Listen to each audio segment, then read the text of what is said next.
You know what? One of the best things about being in these type of seasons that the Cowboys find themselves in is being able to truly find some real dogs that you can take and carry with you into the future. Now, I'm not anointing this guy just yet, but Josh Butler, an undrafted free agent out of Michigan State, who also spent some time acting on Netflix's All-American, was able to help translate the game he showed on the big screen to the coach's film. He was tested plenty of times against the Washington Commanders, and let me tell you, that man stood up to each and every one of those tests, being able to get a total of 12 tackles, 1 sack, and 3 pass breakups. He absolutely showed out, and these are the type of moments that I live for, even as a fan that's rooting for a team that actually sucks for real. And make no mistake about it, we do still suck. We're still 4-7 Cowboys fans. Let's not get carried away. Let's not prove people correct that we don't know how to act just because we win a game. I've seen some people already talking about the playoffs and trying to win the division, all kind of foolishness. Relax. The Eagles are like 9-2 right now. There's a long way to go before the Cowboys have a serious path to the playoffs. But there is some bright spots. There are some silver linings within this season right now. And my guy Josh Butler is definitely turning into one of those silver linings. And I gotta say, if you do some research and you just look into this kid, he is a very, very, very, very easy player to root for. And I'll be the first to say, I hope this man continues to find success on the football field. And I hope that he finds success as a Dallas Cowboy, because anybody that has the type of testimony that he has throughout his life deserves the greatest of rewards and the greatest of blessings. And I'm a firm believer in that, man. That the more difficult your journey is, if you stay true to what you're supposed to be and who you're supposed to be, you should get the most grand rewards. And I hope Josh Butler gets everything coming his way, because this is a guy that, much like our starting quarterback for the Dallas Cowboys, and one of the things that really endeared him to a lot of people in him being able to show such strength and humility through times of turmoil, Josh Butler should be looked at in the same exact type of realm. This is a guy that lost both of his parents within 17 months of each other while he was playing college football at Michigan State. And most notably, some of you all may vaguely remember a Michigan State player being accompanied to the football field on his senior day by his 2 dogs because his parents could not be there with him that day. That was Josh Butler, the very same guy that held his own on an NFL football field. And at least for one day, he had the last laugh, and you gotta love those type of stories. But I am here to make sure that everyone just pumps the brakes a little bit. Yes, Josh Butler played extremely well against the Washington Commanders. He had extremely sticky coverage. He played physical. He wasn't afraid to stick his nose in there and tackle. He was playing like we would want to see one of our younger DBs playing, like we wanted to see Kalen Carson playing. Hell, like Kalen Carson did play in week 1 against the Cleveland Browns. He was playing similar to how Amani Oruwariye played that very first game. He got called up from the practice squad. I think it was against the Giants or something like that. And he really, really played well. It might have been the Steelers or somebody. I don't know. But he really played well his first game. But then what happened to both of those guys after that? It kind of fell off a little bit. Amani got injured shortly after, and Kalen Carson, he had some rookie woes. Josh Butler is an undrafted free agent. He's essentially a guy that's had to take the long way to get to the NFL because, as I mentioned, he was seen in All-American acting as a football player in that TV show. So yeah, all them jokes about the Cowboys going Hollywood, you can actually really say that with this guy because he really has been in Hollywood to some degree. And again, that is a pretty popular TV show. I seen it myself. I didn't even realize that this was him until I actually started doing some research into his background. But I'm going to tell y'all one thing, man. He absolutely is a guy that has the correct type of mentality. And this is the type of spirit that I like professional athletes and guys that are on my teams to have, bro. When he was asked about the hardships that he faced after losing his parents, one of the first things that he said was, "I was a boy before, but now I'm a grown man. I'm just more focused than ever, and everything has been very detailed for me. I just feel like I've just got a lot more passion, a lot more fight for everything that I want to do. Everything I want to do, I just put my mind to and make it happen."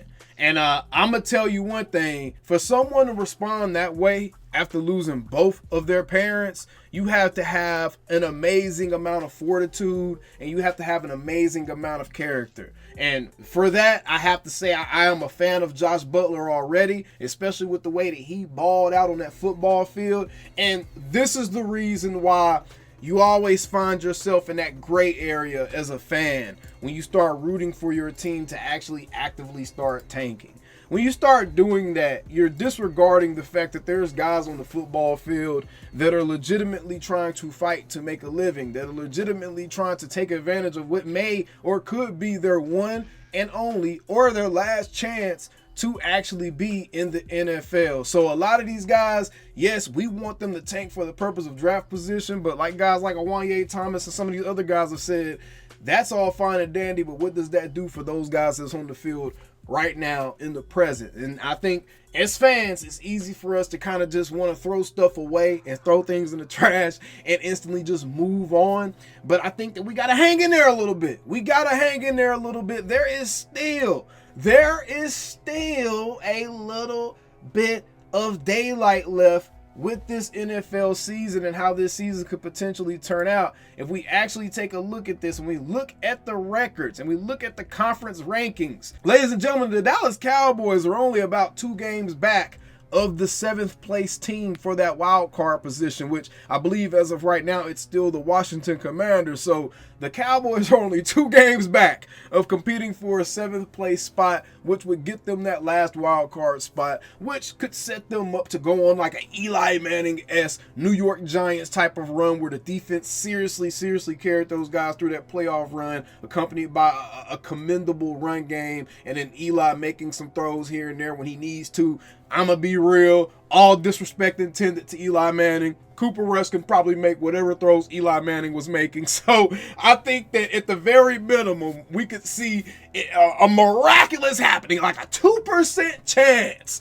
By no means am I saying this is something that is going to happen, but like a 2% chance. Maybe some kind of Nick Foles-esque or Eli Manning with the New York Giants-esque or Joe Flacco with the Baltimore Ravens-esque type of run can take place if this defense continues to trend upwards. These guys continue to get healthy, and Zimmer really continues to kind of flip some of these switches and turn some knobs here and get this defense really going into high gear.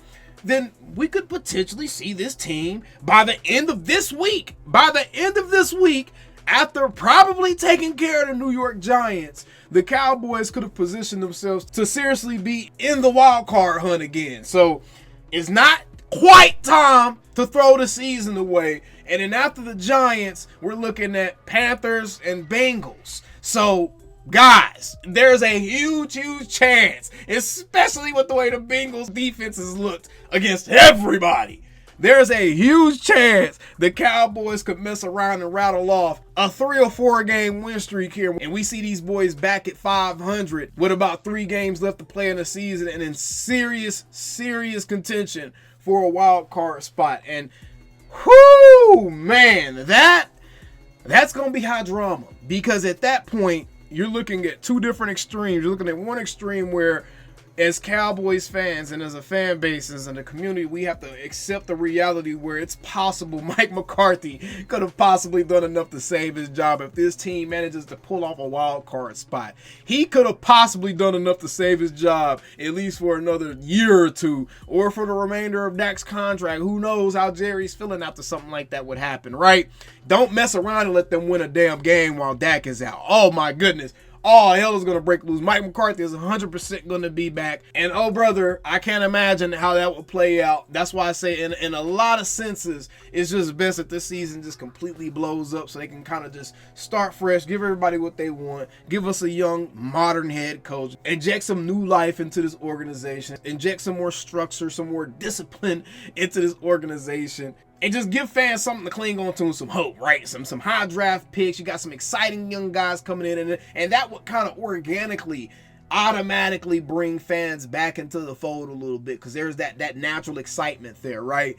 Versus we mess around and make some type of playoff run here because our schedule seriously weakens up in the back half of the season, and things could get a lot murkier. So Josh Butler and guys like him could be instrumental in making the murkier option happen. And while that's not something that I'm necessarily chomping at the bit for, I can't be mad at it. If my team starts to win, you will not see me over here mad. The draft position is not that serious. It is serious, but it's not that serious. We did draft CD and Micah with picks that were in the teens. They were middle of the round type of picks, right? So it's possible to get premium guys with those type of draft picks. It would just be less exciting. It would just be less exciting, but kinda, I guess. Not really. If we end up really making a playoff run and Cooper Rush start really balling out, then who knows?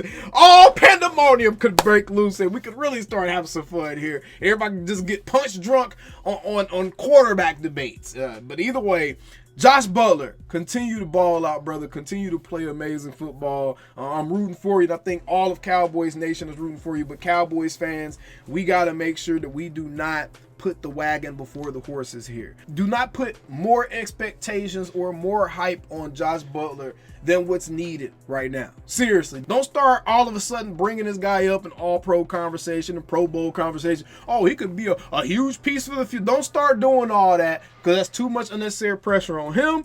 And that's the type of stuff that we get ourselves in trouble with all the time, is we fall in love with these undrafted type guys. We fall in love with these smaller named guys that really no one else wanted to take a chance on. But because the Cowboys brand elevates guys so much, a lot of these smaller name guys that really shouldn't be looked at the way that they're looked at end up being looked at in higher regard than what they really should be looked at, end up being valued more by the fan base as it pertains to helping win games on the football field. Not as people, not by their backstories or anything like that. I'm talking about helping to win football games. Our fan base does have a nasty habit of like over-evaluating our own guys, and I'm just here to be like, hey, he played great, pump the brakes.